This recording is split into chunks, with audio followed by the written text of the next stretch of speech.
Friends ఇది మోటోలో S60 Pro దీని review కోసం చాలా మంది అడుగుతా ఉన్నారు. ఇది 30,000 రూపాయల దగ్గర మోటోలో లాంచ్ చేసింది. H50 Pro ఉంది కదా దాని successor. Last year H50 Pro చాలా మంచి హిట్ అయింది వాళ్ళకి. అండ్ దాని సక్సెసర్ గా దీన్ని తీసుకొచ్చారు. దానిలో ఏదైతే మేజర్ ప్రాబ్లమ్స్ ఉన్నాయో వాటిలో కొన్ని అయితే దీనిలో సాల్వ్ చేశారు. అండ్ దీనిలో ఏం బాగున్నాయి ఏం బాగాలేవు ఇవన్నీ మనం వీడియోలో అయితే చూద్దాం. ఆల్మోస్ట్ 1 month పైన అయింది ఫోన్ లాంచ్ అయ్యి. ఫస్ట్ రివ్యూలోకి వెళ్ళే ముందు దీని కంప్లీట్ స్పెక్స్ మీకు స్క్రీన్ మీద కనిపిస్తున్నాయి. మళ్ళీ నేను చదవను, ఒకసారి మీరు చూసుకోవాలనుకుంటే చూసుకోవచ్చు. మొత్తం డీటెయిల్ గా దీనిలో ఏమున్నాయి ఏం లేవు ఇవన్నీ అన్బాక్సింగ్ వీడియో ఒకసారి చెక్ చేయండి. ఖచ్చితంగా దానిలో అయితే మీకు అంత డీటెయిల్ గా తెలుస్తుంది. దీని ఫస్ట్ పాజిటివ్ విషయానికి వస్తే మాత్రం లాస్ట్ టైం తో కంపేర్ చేస్తే ఇప్పుడు మెయిన్ బ్యాటరీ, లాస్ట్ టైం మనకి H50 Pro 4500 mAh బ్యాటరీ ఉండేది, ఇప్పుడు 6000 mAh బ్యాటరీతో వస్తుంది. హ్యూజ్ అప్గ్రేడ్ అని చెప్పొచ్చు. ఇది ఛార్జింగ్ స్పీడ్ తగ్గించారు. Last time 125 what charging support అయితే ఉంది, ఇప్పుడు 90 వాట్ కి తగ్గించారు. సేఫ్టీ కన్సర్న్స్ అవి పెద్ద ప్రాబ్లం అయితే ఏం లేదు. ఈ ఫోన్ మీరు 50% 18 minutes లో ఛార్జ్ చేయొచ్చు. ఫుల్ ఛార్జ్ చేయాలంటే 45-46 minutes టైం పడుతుంది. మీకు ఒకసారి ఛార్జ్ చేశారు అనుకోండి 7 hours వరకు వస్తుంది స్క్రీన్ ఆన్ టైం. మనం మిక్స్డ్ యూస్ చేస్తే wifi and mobile data mix use చేస్తే. అండ్ ఈవెన్ ఈ ఫోన్ కంప్లీట్ కోల్డ్ ప్రదేశాలు కూడా కేదార్నాథ్ అక్కడ కూడా మా టీమ్మేట్ ఒకరు తీసుకెళ్లారు. యాక్చువల్గా బ్యాటరీ మనకి ఎక్కువ కోల్డ్ ఉన్నా ఎక్కువ హీట్ ఉన్నా కానీ తొందరగా డ్రైన్ అవుతుంటుంది. అక్కడ కూడా ఇది బ్యాటరీ లైఫ్ బాగానే వచ్చింది. అదే సేమ్ మనకు నార్మల్ కండిషన్ ఎట్లా వస్తుంది అట్లనే వస్తుంది. బ్యాటరీ కెపాసిటీ పెంచడం, బ్యాటరీ లైఫ్ పెరగడం దీనికి మేజర్ ప్లస్ పాయింట్ ఈ జనరేషన్ H60 Proకి. అంతేకాదు DSO మార్క్లో ఈ బ్యాటరీకి గోల్డ్ లేబుల్ సర్టిఫికేషన్ కూడా వచ్చింది. సో బ్యాటరీ లైఫ్ అయితే మాత్రం ఇంప్రెస్డ్, ఈజీగా అయితే యూస్ చేసుకోవచ్చు మీరు ఎంత హెవీ యూస్ చేస్తున్నా ఒక 1 day. Next Motorola major plus point ఏంటంటే కెమెరాస్ బాగుంటాయి. సో ఈసారి కూడా మీకు S60 Proలో కెమెరాస్ మిమ్మల్ని డిసప్పాయింట్ అయితే చేయవు. ఇక్కడ కొన్ని శాంపుల్స్ చూడొచ్చు. ఇవన్నీ కేదార్నాథ్లో తీసినవి, లైక్ ల్యాండ్స్కేప్స్ ఇవన్నీ. అండ్ కలర్స్ బాగున్నాయి. కలర్స్ కొద్దిగా వైబ్రెంట్ కనిపిస్తుంది. వివిడి వస్తుంటాయి, మీరు చూడడానికి కళ్ళకి ఎక్కువ బెటర్ గా కనిపిస్తుంటాయి. ఇమేజ్ ప్రాసెసింగ్ చాలా ఇంప్రూవ్ చేశారు. నా మెయిన్ ప్రాబ్లం ఏంటంటే మీడియాటెక్ ప్రాసెసర్ వచ్చారు. Last time Snapdragon 7 Gen 3 processor, ఇప్పుడు మీడియాటెక్ వచ్చారు కాబట్టి ఇమేజ్ ప్రాసెసింగ్ లో తేడా కొట్టిద్ది అనుకున్నాం కానీ బాగుంది. చాలా బాగా వీళ్ళు ఇమేజ్ ప్రాసెసింగ్ చేశారు. వివో ఫోన్స్ కూడా మీకు మీడియాటెక్ ప్రాసెసర్స్ ఇమేజ్ ప్రాసెసింగ్ చాలా బాగుంటాయి. మోటోలో కూడా చాలా బాగా చేస్తుంది. ఇది ఎలా చేస్తుంది అంటే పర్సన్ డిటెక్ట్ చేస్తుంది, బ్యాక్గ్రౌండ్ స్కైన్ డిటెక్ట్ చేస్తుంది, ఏ సీన్ లో ఉన్నారు మొత్తం డిటెక్ట్ చేస్తుంది. మీరు వేసుకున్న బట్టలు కానివ్వండి,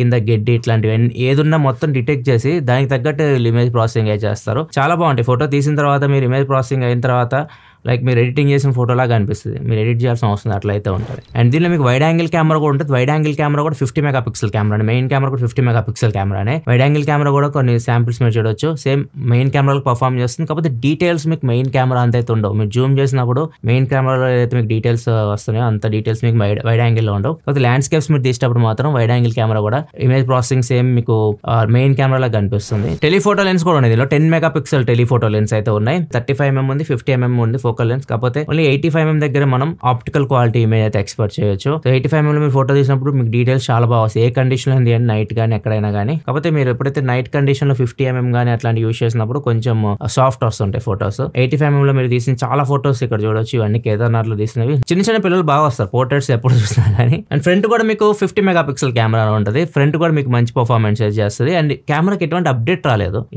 లాంచ్ చేసిన దగ్గర నుంచి ఒకటే అప్డేట్ వచ్చింది దీనికి, ఓన్లీ సెక్యూరిటీ ప్యాచ్ అప్డేట్ వచ్చింది. ఇంకా కెమెరా ఇంప్రూవ్ చేయడానికి ఇట్లాంటివి ఏం అప్డేట్స్ అయితే ఇవ్వలేదు. సో కొన్ని ప్రాబ్లమ్స్ కూడా ఉన్నాయి కెమెరాలో. మేబీ అప్డేట్స్ దాన్ని ఇంప్రూవ్ చేస్తారని చూడాలి. నేను తర్వాత చెప్తాను. ప్రజెంట్ నేను ఓన్లీ కెమెరాలో పాజిటివ్స్ గురించి మాట్లాడుతున్నాను. వీడియో విషయానికి వస్తే ఫ్రంట్ మీరు 4K వీడియో రికార్డ్ చేయొచ్చు 4K 30లో.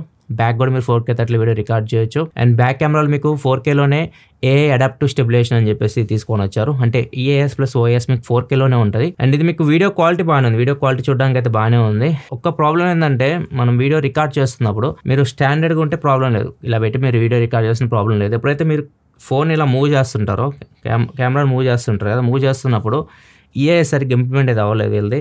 కొంచెం షేక్స్ అయితే మీరు నోటీస్ చేస్తారు. ఇక్కడ చూడొచ్చు. ఈ అడాప్టివ్ స్టెబిలైజేషన్ కొద్దిగా ఇంప్రూవ్ చేయాలి వీళ్ళు. ఇంకా OAS ప్లస్ EASని బెటర్గా ఇంప్లిమెంట్ చేస్తే బాగుంటుంది. ఇప్పుడు OnePlus ఇట్లాంటి ఫోన్స్ ఉంటాయి, మీరు ఎంతైనా షేక్ చేయండి, ఫ్రేమ్ స్టేబుల్గా ఉంటుంది, ఎక్కడ మీకు షేక్ అయితే ఉండదు. వాటిలో కూడా మీకు OAS ప్లస్ EAS ఇంప్లిమెంట్ చేస్తారు 4Kలో. అండ్ ఇంకొకటి పోర్ట్రేట్స్ పర్సన్స్ తీస్తుంటాం, పర్సన్ డిటెక్ట్ చేయకుండా బ్యాక్గ్రౌండ్ని తీసుకుంటుంది, మనల్ని బ్లర్ చేస్తుంది.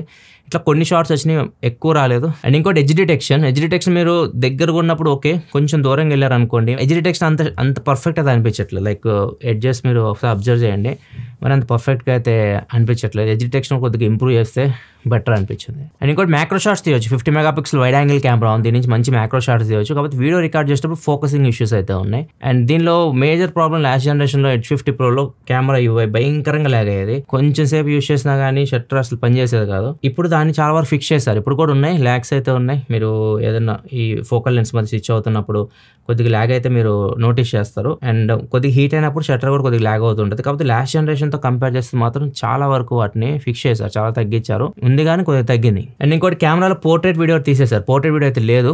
పోర్ట్రేట్ వీడియో యాడ్ చేస్తే బాగుంటుంది. పోర్ట్రేట్ వీడియోస్ ఇప్పుడు చాలా మంది రికార్డ్ చేస్తున్నారు. బ్యాక్గ్రౌండ్ బ్లర్ చేసి వీడియోస్ రికార్డ్ చేయడం అందరికి ఇప్పుడు చాలా ఎక్కువ యూజ్ చేస్తున్నారు. దాని కెమెరా ఎక్కువ ఫోకస్ చేసి తీసుకొచ్చిన ఫోన్ కాబట్టి ఇది యాడ్ చేస్తే బాగుంటుంది పోర్ట్రేట్ వీడియో ఆప్షన్ దీనిలో. ఇవి కెమెరా సంబంధించి. కెమెరా దీనికి ఎప్పుడైనా కానీ ప్లస్ పాయింట్ అవుతుంది. కొన్ని ప్రాబ్లమ్స్ ఉన్నాయి, అవి సాల్వ్ చేసుకోవాలి. నెక్స్ట్ ఇంకో ప్లస్ పాయింట్ మోటోలా ఫోన్స్ కి డిస్ప్లే అండ్ సౌండ్ విషయానికి వస్తే అన్ని ఉంటుంది. దీనిలో స్టీరియో స్పీకర్స్ చాలా బాగుంటాయి. అండ్ దీనిలో మీకు డాల్బీ అట్మాస్ ఉంటుంది, హైరేజ్ ఆడియో ఉంటుంది, స్పేషల్ ఆడియో ఉంటుంది, అన్ని ఉంటాయి. మీకు సౌండ్ పరంగా ఇది లేదు అని చెప్పడానికి అయితే ఉండవు, అన్ని ఉంటాయి. వీళ్ళు డాల్బీ విజన్ ఒకటే తీసుకోవాలా డిస్ప్లేలో డాల్బీ విజన్ కూడా యాడ్ చేస్తుంటే చాలా బాగుంటుంది. కాకపోతే డిస్ప్లేలో ఇంకొక ప్రాబ్లం ఏంటంటే నెట్ఫ్లిక్స్ మీకు HDR సపోర్ట్ ఉండదు. వీళ్ళు నెట్ఫ్లిక్స్ HDR10 సపోర్ట్ తీసుకొస్తే బాగుంటుంది. ఫోన్ సపోర్ట్ చేస్తే ఫోన్ సపోర్ట్ ఉంది కానీ వీళ్ళు ఎప్పటి నుంచో కానీ నెట్ఫ్లిక్స్ అది HDR లో ప్లే అవ్వదు. దీనిలో అదొక్కటే ప్రాబ్లం. కానీ డిస్ప్లే పరంగా అంతా బాగానే ఉంటుంది. డిస్ప్లే బెజల్స్ కూడా చాలా తక్కువ ఉన్నాయి. అండ్ మొత్తం క్వాడ్ కర్వ్ ఉంటుంది, సైడ్స్ ఎక్కువ కర్వ్ ఉంటుంది, టాప్ బాటమ్ కొద్దిగా తక్కువ కర్వ్ అయితే ఉంటుంది. డిస్ప్లే క్వాలిటీ బాగానే ఉంటుంది, మోటోలా అది సూపర్ ఉంటుంది. ఇంకో ప్లస్ పాయింట్ కావాల్సినవి ఉంటాయి ఫీచర్స్. లైక్ మీకు మిలిటరీ స్టాండర్డ్ సర్టిఫికేషన్ ఉంటుంది. సో డ్రాప్స్ కూడా సర్వే అవ్వగలదు. IP69 water and dust resistant తో వస్తుంది. NFC ఉంటుంది. సో ఇట్లాంటి ఫీచర్స్ ఏవైతే మనం రెగ్యులర్ గా యూజ్ చేస్తామో అలాంటి ఫీచర్స్ అని దీనిలో ఉపయోగపడే మనకి దీనిలో అయితే ఉంటాయి. మిగతావి ఏవైతే ఉన్నాయో అవన్నీ నేను అన్బాక్సింగ్ కవర్ చేస్తాను, మేజర్ మాత్రమే కవర్ చేస్తున్నాను ఈ ప్లస్ అండ్ మైనస్లు కాబట్టి. స్టోరేజ్ కూడా బేస్ మోడల్ 256GB తీసుకొచ్చారు, మంచి మూవ్ అది. ఎందుకంటే దీనిలో మైక్రో SD కార్డ్ సపోర్ట్ ఉండదు. 8GB RAM 256GB base model వస్తుంది. ర్యామ్ అండ్ స్టోరేజ్ కూడా మంచిది. LPDDR5X వస్తుంది, UFS 4.0 వస్తుంది. లాస్ట్ టైం 4X 2.2 ఉంది 30,000కి, ఇప్పుడు 5X 4.0 తీసుకొచ్చారు. ఇది కూడా మంచి మూవ్, స్టోరేజ్ పెంచడం and RAM and storage change చేయడం. నెక్స్ట్ పర్ఫార్మెన్స్ అండ్ హీటింగ్, వీటి గురించి మాట్లాడడం. పర్ఫార్మెన్స్ విషయానికి వస్తే మాత్రం ఇది లాస్ట్ జనరేషన్ తో కంపేర్ చేసి చాలా బెటర్ ప్రాసెసర్. 7th Gen తో కంపేర్ చేస్తే ఇది MediaTek 8 సిరీస్ ప్రాసెసర్ 8350 చాలా బెటర్ ప్రాసెసర్ పర్ఫార్మెన్స్ పరంగా. కాకపోతే వీళ్ళు గేమింగ్ అసలు పట్టించుకోరు.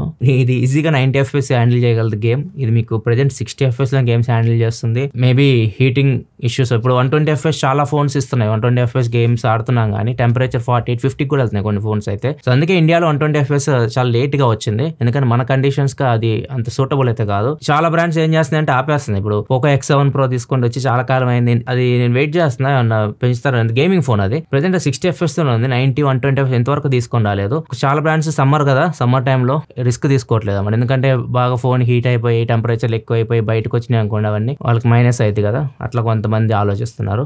కొన్ని బ్రాండ్స్ అయితే 120 FPS ఇచ్చేస్తున్నాయి, అంత హీట్ అయినా కానీ మా కూలింగ్ సిస్టమ్ బాగానే ఇంప్లిమెంట్ చేస్తామని చెప్పి ఇచ్చేస్తున్నాయి. సో దీనిలో వచ్చేసరికి ఏం లేదు, వీళ్ళు పర్ఫార్మెన్స్ పట్టించుకోరు అసలు. సో దాని మీద ఫోకస్ చేయాలి.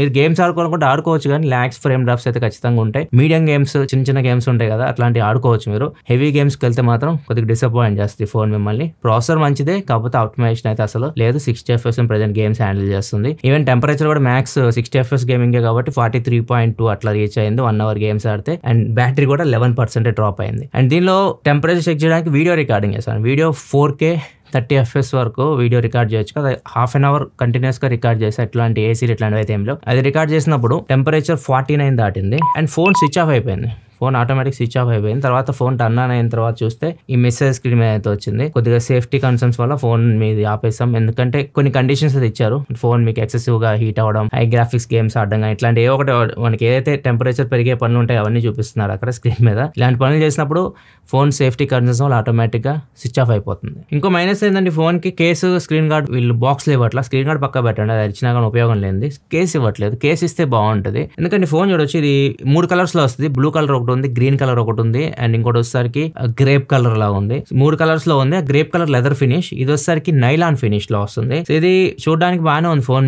మీరు లాంగ్ రన్ యూస్ చేసినప్పుడు ఎట్లాంటి కేసు ఇట్లాంటి యూస్ చేయలేదు. ఇక్కడ మీకు సైడ్స్ ఉన్నాయి కదా, సైడ్స్ మొత్తం డస్ట్ అయిపోతుంది. కేసు ఇస్తే బాగుంటుంది. అవుట్ ఆఫ్ ది బాక్స్ మీకు ఏదైనా కేసు వీళ్ళు ప్రొవైడ్ చేస్తే బాగుంటుంది. అండ్ ఇంకో మైనస్ ఏంటంటే దీనికి మీరు కేసు లేకుండా యూస్ చేస్తూ ఫోన్ ని ఇలా పెట్టారు అనుకోండి పాకెట్ లో, ఈ సైడ్ కి ఈజీగా జారిపోతుంది. ఇది కొద్దిగా జాగ్రత్తగా అయితే ఉండాలి. ఫోన్ మీరు షార్ట్స్ ఇట్లా వేసుకెళ్ళినప్పుడు ఇలా పెట్టండి, రివర్స్లో పెట్టండి, కానీ ఇలా అయితే పెట్టద్దు ఈ ఫేస్లో. అండ్ ఇంకో మైనస్ ఏంటంటే ప్లాస్టిక్ ఫ్రేమ్. ఇది మైనస్ అనొచ్చు, ప్లస్ అనొచ్చు, ఎందుకంటే 6000 mAh బ్యాటరీ కాబట్టి ఫోన్ వెయిట్ పెరగకుండా వెళ్ళి మెటల్ తీసేసి ప్లాస్టిక్ తీసుకొచ్చారు. లాస్ట్ టైం మనకి H50 Pro వచ్చేసరికి 4500 mAh బ్యాటరీ కాబట్టి మెటల్ ఫ్రేమ్ ఇచ్చారు. ఈసారి వచ్చేసరికి ప్లాస్టిక్ ఫ్రేమ్ అయితే ఇచ్చారు. అండ్ ఇంకోటి రివర్స్ వైర్లెస్ ఛార్జింగ్ తీసేస్తారు. Last time reverse wireless charging ఉండేది, ఇప్పుడు తీసేశారు. వైర్లెస్ ఛార్జింగ్ ఒకటే ఉంది, 15 వాట్ వరకు వైర్లెస్ ఛార్జింగ్ సపోర్ట్ అయితే ఉంది. రివర్స్ వైర్లెస్ ఛార్జింగ్ అయితే లేదు ఈ ఫోన్ కి. దీన్ని యూస్ చేసి మీరు వేరే దాన్ని రివర్స్ గా వైర్లెస్ ఛార్జింగ్ చేయలేరు, కాకపోతే వైడ్ చేయొచ్చు.